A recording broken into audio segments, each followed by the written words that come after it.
सिवान सदर सीट से विधायक बनने के बाद अवध बिहारी चौधरी पहली बार कार्यकर्ताओं से आज रूबरू हुए और एक दूसरे को लड्डू खिला करके दीपावली की शुभकामनाएं भी दी। सवाल यह है कि अवध बिहारी चौधरी विधायक तो बन गए, सिवान के लोगों को काफ़ी इनसे आशा है, चाहे वो किसी भी धर्म के लोग हों, क्योंकि सिवान का जो विकास है वो काफ़ी वर्षों से रुका हुआ है। अवध बिहारी चौधरी इस सिवान को विकास की राह पर ले चलने के लिए क्या कुछ प्लानिंग किए हुए हैं, इसको लेकर के हम चाहते हैं कि सिवान के लोगों तक इनकी बातों को पहुंचाएं, ताकि अब सिवान के लोगों को जो उम्मीदें थी इनसे, वो उम्मीद तो इनकी पूरी हो गई, लेकिन अब सिवान को किस तरीके से विकास के राह पर अवध बिहारी जी लेकर चलेंगे, इनसे हम बात करेंगे। तो सबसे पहले सर, एटीएन चैनल की तरफ से दीपावली की बहुत बहुत शुभकामनाएं। आप लोगों को भी बहुत बहुत शुभकामनाएं। सर, सवाल यह है कि अब तो आप विधायक बन गए, तो अब क्या कुछ आपने सोचा है? हालांकि अभी तो जीते हुए 2-4 रोज हुए हैं, अभी बहुत समय है, लेकिन जनता थोड़ा सा आपकी आवाज़ों को सुनना चाहती थी हमारे चैनल के माध्यम से कि सिवान के लिए क्या कुछ आपने सोचा है। सिवान के विकास के लिए पहले से भी मैंने सोच रखा है जी। और चुनाव के क्रम में भी सिवान शहर के प्रत्येक वार्ड को मैं प्रभात फेरी किया है सुबह में, और वहाँ के दिक्कतें देखने को मिली और लोगों ने हमसे बहुत कुछ कहा है। तो मैं यह एक निर्णय लिया हूँ कि चुनाव ने तो जनता ने मुझे जिताया है, उनके प्रति मैं बहुत आभार प्रकट करता हूँ और मुबारकबाद भी, शुभकामना भी देता हूँ। लेकिन अब जो है, हम पूरे वार्ड में हमारे कार्यक्रम लगेंगे और उस वार्ड के सभी वर्ग के भाइयों और सभी लोग, व्यवसायी भाई, सब लोग ज़्यादा शहर में व्यवसायी हैं, सब लोगों को मैं एक जगह बैठाऊंगा और उनसे मैं कहूँगा कि प्राथमिकता में आप योजना मुझे बतावें कि हमसे आप लोग प्रथम कौन काम कराना चाहते हैं।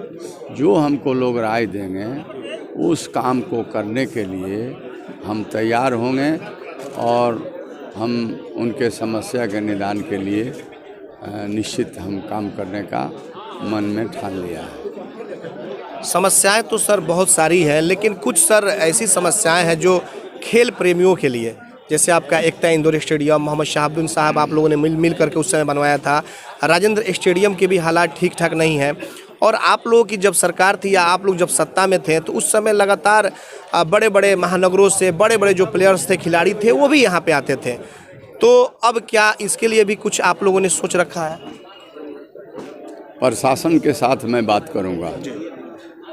राजेंद्र स्टेडियम के बारे में भी, इंडोर स्टेडियम के बारे में भी मैं बात करूंगा और जानना चाहूँगा कि क्या 15 वर्षों में क्या हुआ है, नहीं हुआ है। जो उसमें दिक्कत दिखलाई देगी, उस दिक्कत को दूर करने के लिए, चूँकि आपने खेल कूद के बारे में चर्चा किया, तो जो सिवान के खेल प्रेमी हैं, पुराने हैं चाहे नौजवान हैं, जो स्पोर्ट्समैन स्पिरिट वाले लोग हैं, उनको मैं एक बार अपने डेरा पर बुलवाऊंगा और उन लोगों से राय लूँगा, बात करूँगा, और जो दिक्कत दिखलाई देगी उस दिक्कत को दूर करने के लिए ज़रूरत होगी प्रशासनिक लोगों से बात करने के लिए, तो मैं बात करूँगा और उस दिक्कत को समस्या के समाधान के लिए मैं काम करूँगा। ये मेरा अपना सोच है कि ऐसा मैं करूँगा।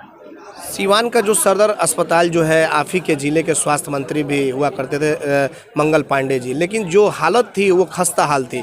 आप सदर विधायक हो गए, तो क्या आपने कुछ अस्पताल के बारे में भी आपने सोचा है? यहाँ तक कि उस अस्पताल को जिले की भी उपाधि अभी तक नहीं मिल सकी है। अस्पताल पर मतलब कि शिक्षा पर और स्वास्थ्य पर हमारा विशेष ध्यान है।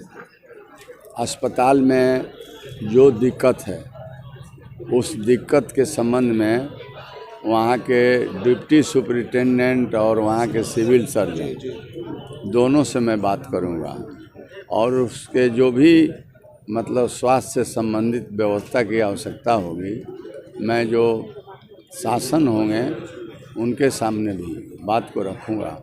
और ऐसे तो स्वतंत्र हम हिले हैं विधानसभा में बात उठाने के लिए, तो मैं बात को उठाऊंगा और उसको दूर करूंगा कि आज तक ये सिवान सदर हॉस्पिटल को जिला स्तर के दर्जा नहीं मिला है, तो जिला स्तर के दर्जा सिवान सदर हॉस्पिटल को मिले, इसके दिशा में मैं पुरजोर कार्रवाई करूँगा। एक सर चर्चा कुछ आपके विरोधी खेमे में हो रही है कि अब चुनाव आरजेडी के लोग जीत जाएं, फिर से पुराने वाले दिन याद आएंगे, ये होंगे वो होंगे। सर ये क्या बार बार किसी को बरगलाना, डरवाना, ये क्या इसे माना जाए?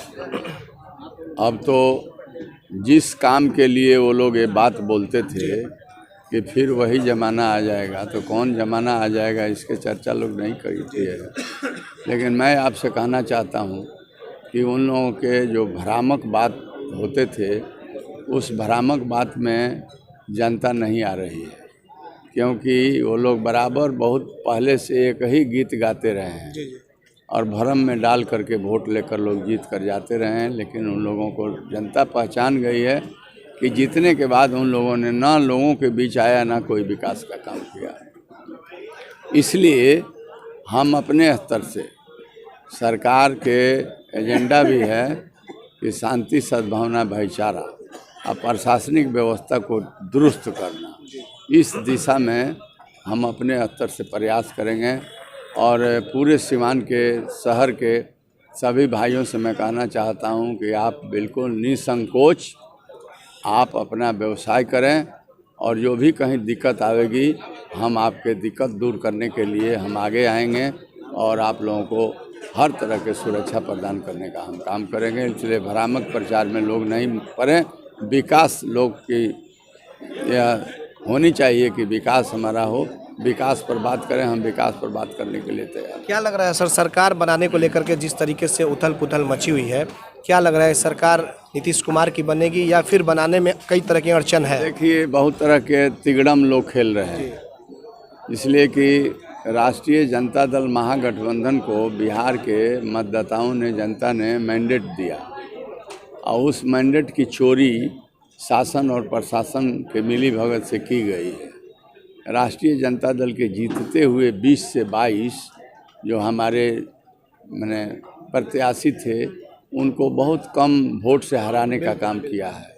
यह बात बिहार के जनता को बहुत दुखद लगा है और लोग इस पर सचेत हैं। तो ये लोग जनमत की चोरी करके प्रजातंत्र के हत्या लोग कर रहे हैं। ये सरकार जो है बनाने के तिगड़म में लगे हुए हैं। लेकिन बिहार के जनता एक नौजवान तेजस्वी प्रसाद यादव जी को पसंद किया, चाहे वो पढ़े लिखे बेरोजगार हो, सब लोग पसंद किया है कि उनको हम लोग मुख्यमंत्री चाहते हैं।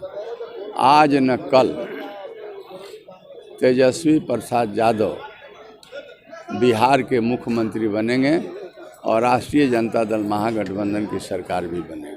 अब सर अंतिम सवाल ये कि अब आप विधायक बन गए हैं, लोगों को काफ़ी उम्मीदें हैं। मौलाना साहब की जन्मदिन पे मुशायरे का भी कार्यक्रम लगातार आप कराते रहे हैं। इस बार क्या माना जाए कि भव्य तरीके से कार्यक्रम होगा और फुटबॉल टूर्नामेंट भी कराए जाएंगे भव्य तरीके से? भव्य तरीके से आपसी भाईचारा, एकता के प्रतीक, शांति सद्भावना के प्रतीक, देश के महान भक्त मौलाना मजहुल हक साहब की जयंती हम मनाते हैं। कभी सम्मेलन मुशायरा कराते हैं, जयंती भी मनाएंगे, कभी सम्मेलन मुशायरा भी कराएंगे, और दरोगा राय महाविद्यालय के कैंपस में अखिल भारतीय स्तर के हम फुटबॉल मैच भी कराएंगे। चलिए, तो बिल्कुल आपने देखा कि अवध बिहारी चौधरी थे जो कि सिवान सदर से चुनाव जीते हुए हैं। अपने ही जो समधी हैं ओम प्रकाश यादव को इन्होंने पटकनी दिया था और सिवान सदर की सीट पर कब्जा जमा लिया। ऐसे में लोगों को काफ़ी उम्मीदें भी हैं। अवध बिहारी चौधरी से देखना होगा कि लोगों को की उम्मीदों पर कितने खड़े उतरते हैं, तो आने वाला वक्त ही बताएगा। हमारे सहयोगी सोमेश और अंकुश के साथ चंदन कुमार, ATN लाइव सिवान।